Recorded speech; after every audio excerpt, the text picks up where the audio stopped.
Hello! Today I want to talk to you about a game that almost everyone knows, even people that don't play video games. You saw the thumbnail, that game is World of Warcraft. My relationship with this game is complicated. On the one hand, I love it, obviously, because of how much it impacted me, but on the other hand, it didn't impact me only in good ways, and that's to briefly mention the addiction that came with the game, but we'll talk about that aspect later. First, let's talk about the Warcraft franchise as a whole. Back in 2002, Warcraft 3 came out, and like many others, I played it and enjoyed the game and the universe, but honestly, I wasn't completely hooked. I was young and I mainly stuck to the story mode. I never really got into the competitive multiplayer aspect of the game. Thankfully so, because I would have gotten crushed. But alongside Warcraft 3 came the beta release of World of Warcraft, and for MMORPG players, it was a huge slap. The game was polished, well designed, full, and just huge. Everything felt seamless. The quests naturally guided you from one zone to the next. You never felt lost. It was like the developers and game designers had crafted a perfect railway for the player to follow. These little details, which we now take for granted in MMORPGs, were revolutionary at the time, like the minimap, colored item rarity, or NPCs with exclamation points to pick up quests or question marks to turn them in. In 2003, this was groundbreaking. For many, it was so good that they couldn't really imagine going back to any other MMO after trying World of Warcraft. But the biggest innovation, though, was that you didn't need to rely on a group to level up. Every class had multiple specializations. Even healers could deal damage.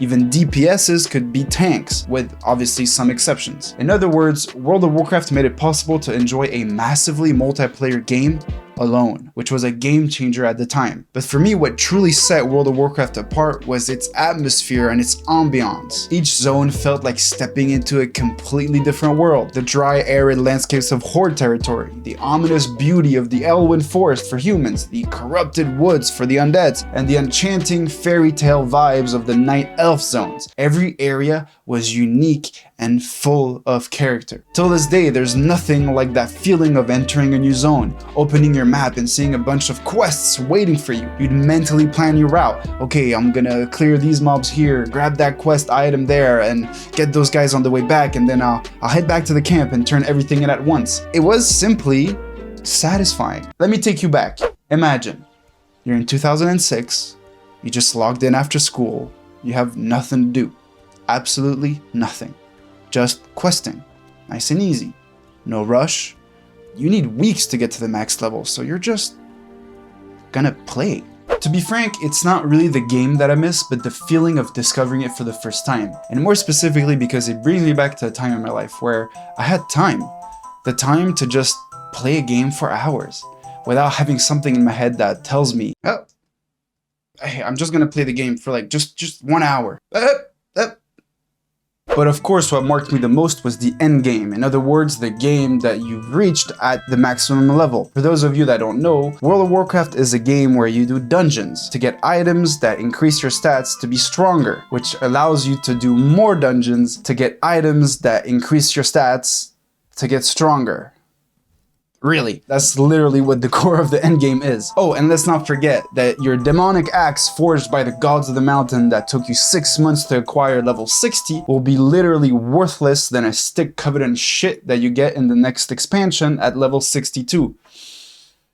Ah, what a great feeling. And in World of Warcraft, dungeons were done in groups of players, but there are also raid dungeons, which you had to do with bigger groups of players, from 10 players to 25 or even 40. And for those of you that don't know, a raid is a dungeon with bosses that are extremely hard, often taken from the lore of World of Warcraft, like Kel'Thuzad, Arthas, or Illidan. And they required a group of well-organized, well-geared players with a minimum of skill to be able to beat. And what you also need to know about World of Warcraft is that the raids that you completed required a lot of organization. Imagine 25 people or even 40 people to manage. That's a colossal number. You needed a bigger pool of players in case you had a player that wasn't going to be able to play that day, which also meant that there were less spots than candidates, which in turn created competition. which meant that whenever you played, you always had this lingering feeling of, I have to be there, I have to be the best DPS or healer or tank, I have to be